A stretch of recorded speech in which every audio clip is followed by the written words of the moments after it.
여러분, 만약 절대적인 진리라고 굳게 믿었던 것들이 사실은 서로 모순된다면 뭘 믿어야 할까요? 바로 이 질문 하나로 무려 900년 전에 서양 전체의 생각하는 방식을 완전히 뒤바꿔버린 책이 한 권 있습니다. 바로 피터 아벨라르의 시크 에트논, 라틴어로 예, 그리고 아니오라는 아주 도발적인 제목의 책이죠. 지금부터 이 오래된 책이 어떻게 현대적인 논쟁의 기술을 발명했는지 그 흥미진진한 이야기를 한번 파헤쳐보겠습니다. 자, 한번 상상해보세요. 여러분이 정말 절대적으로 신뢰하는 최고의 전문가들이 있는데 똑같은 문제에 대해서 한 명은 이게 맞다고 하고 다른 한 명은 절대 아니라고 하는 거예요. 그럼 누구 말을 믿어야 할까요? 이게 바로 12세기 유럽의 학자들이 실제로 마주했던 정말 거대한 지적 딜레마였습니다. 당시 지성계는요, 말 그대로 거대한 신학적 미스터리에 빠져 있었습니다. 왜냐하면 신앙의 가장 단단한 기반이 되어야 할 절대적인 권위들이 서로 충돌하고 있었기 때문이죠. 12세기 유럽에서 교부들, 그러니까 초기 기독교의 위대한 신학자들의 글은 성경 다음가는 거의 법이나 다름없는 권위를 가졌어요. 근데 진짜 큰 문제가 있었던 거예요. 신은 어떤 존재인지, 구원은 어떻게 받는지, 인간의 본성은 뭔지 같은 핵심적인 주제에 대해서 교부들의 의견이 다 제각각이었던 거죠. 한 권위자는 그렇다고 하는데 다른 존경받는 권위자는 아니다라고 말하는 상황이 계속 발견됐습니다. 당시 학자들은 정말 머리가 터질 지경이었을 거예요. 바로 이때 이 모든 지적 혼란의 한가운데서 마치 영화처럼 한 인물이 딱 등장합니다.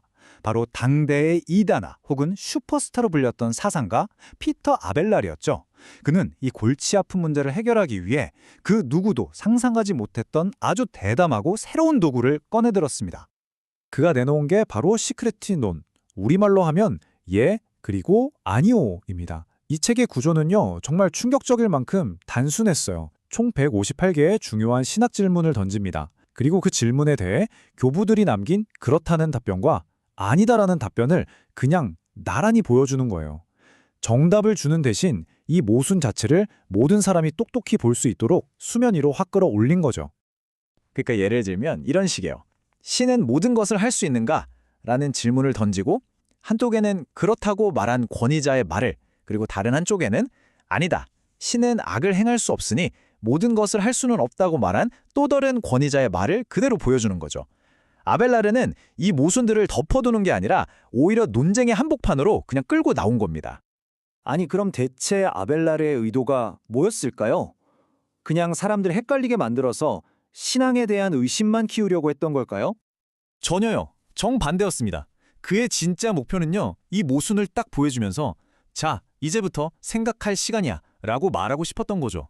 권위자가 한 말이라고 무조건 받아들이지 말고 여러분 자신의 이성과 논리를 사용해서 이 모순을 해결하고 그 너머에 있는 더 깊은 진리를 찾아내라는 아주 지적인 도전이었습니다. 아벨라르가 제시한 이 방식이 바로 그 유명한 스콜라 철학이라는 새로운 학문 방법론의 시작이 된 겁니다. 자, 보세요. 1단계, 날카로운 질문을 던진다. 2단계, 서로 다른 권위자들의 의견을 나란히 보여준다. 그리고 가장 중요한 3단계, 학생들 스스로 이성과 논리를 사용해서 이 모순을 해결하고 자신만의 답을 찾아보게 한다. 이게 바로 진정한 의미의 변증법적 사고 훈련이었던 거죠. 자, 그런데요, 이렇게 파격적인 방법, 당연히 가만히 있었을 리가 없겠죠? 엄청난 논란이 터져 나옵니다. 신앙이라는 신성한 영역에 감히 이성의 칼을 들이대는 거냐, 이거였죠. 이걸로 중세 지성사에서 가장 뜨거운 논쟁, 바로 신앙과 이성의 대결이 본격적으로 시작됩니다. 아벨라르의 생각은 아주 명확했어요. 그는 이렇게 믿었거든요. 의심을 통해 우리는 질문하게 되고 질문을 통해 진리를 발견한다. 즉, 그에게 의심은 불신앙이 아니었어요. 오히려 진리를 향해 나아가게 하는 강력한 엔진이었던 셈입니다. 하지만 당시 사람들에게 이 생각은요, 와, 정말 너무너무 위험하게 들렸던 거예요. 아니, 어떻게 감히 유한한 인간의 이성 따위로 신성한 교부들의 말씀을 판단하고 분석하려 드느냐는 거였죠. 이건 신앙의 권위를 뒤흔드는 아주 교만한 행동으로 비춰졌습니다. 그리고 바로 이 지점에서 아벨라르의 평생의 숙적이 등장합니다. 바로 당대 최고의 권력자이자 신앙의 수호자 클레르보의 베르나르였죠. 이 두 거인의 대결 구도는 아주 명확했습니다. 아벨라르는 이성, 탐구, 변증법을 외쳤고 베르나르는 신앙, 권위, 신비를 수호하려 했어요. 중세 지성계를 뒤흔든 세기의 대결이 마침내 시작된 겁니다.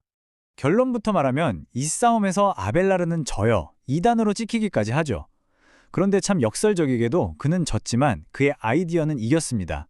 그가 한번 열어젖힌 이 새로운 생각의 방식은 한번 열린 이상 결코 다시 닫힐 수가 없었거든요. 아벨라르가 뿌린 이 씨앗이 어떻게 자라났는지 한번 볼까요? 그의 예 그리고 아니오 방법론은 곧바로 다음 세대 학문인 스콜라 철학의 핵심 도구가 됩니다.